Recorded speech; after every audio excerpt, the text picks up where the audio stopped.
Oligopoly क्या है? Monopolistic में हमने देखा सिंगल सेलर, मोनोपोली में हमने देखा सिंगल सेलर, मोनोपोलिस्टिक में हमने देखा मोर देन वन सेलर, बहुत सारे सेलर्स होते हैं।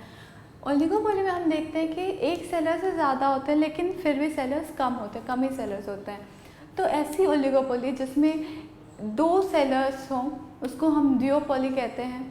उससे थोड़ी ज़्यादा से थोड़े सेलर्स हो, 3-4 सेलर्स हो तो वो ओलिगोपोली का ही टाइप है। तो हम देखते हैं ओलिगोपोली में कि ओलिगोपोली की फ़ीचर्स क्या क्या। ओलिगोपोली में पहले तो फ़ीचर तो ये है कि सेलर्स बहुत कम होते हैं।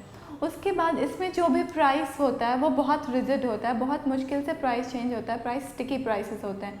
प्राइस चेंज नहीं होने का भी रीज़न है कि सेलर्स कम होते हैं और जो उनके प्रोडक्ट्स होते हैं वो सब वो प्रोडक्ट्स को प्रोड्यूस नहीं कर सकते। कुछ ही लोग differentiated same type of products होते हैं उसको चेंज नहीं कर। जैसे हम एग्जांपल ले लें यहाँ पे एरोप्लेन का।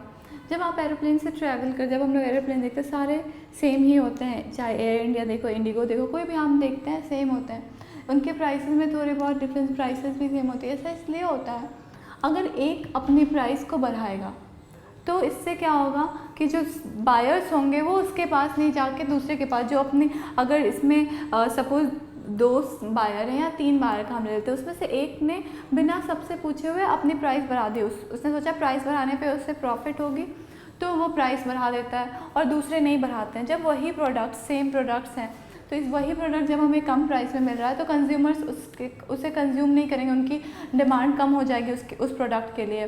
तो इससे क्या होगा, जो वो सेलर होगा उसे लॉस होगा। तो कोई भी सेलर लॉस इनकर नहीं करेगा, वो प्राइस बढ़ाएगा नहीं। और जब एक अपना प्राइस डिक्रीज़ करता है तो इससे क्या होगा कि वो एक्सपेक्ट करता है कि वो ज़्यादा क्वांटिटी सेल कर सकेगा और उसे प्रॉफिट होगी। इस केस में वो ज़्यादा लेस भी नहीं कर सकता, क्योंकि अगर वो लेस करता है तो बाकी सेलर्स भी उसे देखते हुए वो भी अपनी क्वांटिटी, वो भी अपना प्राइस कम करेंगे। तो इस केस में क्या होता है कि जो भी सेलर्स होते हैं वो कार्टेल फॉर्म करते हैं, वो एक ग्रुप बनाते हैं अपना। उसके बाद वो डिसाइड करते हैं कि प्राइस क्या होगा और उसी प्राइस पे वो अपनी कमोडिटी सेल करते हैं। कोई भी अपने मन से प्राइस चेंज नहीं कर सकता, ये बहुत इंपॉर्टेंट फीचर है ओलिगोपोली का।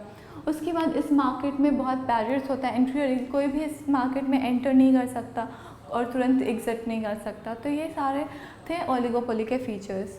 ओलिगोपोली में प्राइस बहुत रिजिड होता है, उसके बाद सेलर्स कम होते हैं, उसके बाद बैरियर्स होती है एंट्री एग्जिट पे। तो ये सारा हमारा ओलिगोपोली। तो हमने नॉन कॉम्पिटिटिव मार्केट्स में 3 टाइप्स ऑफ मार्केट्स देखा।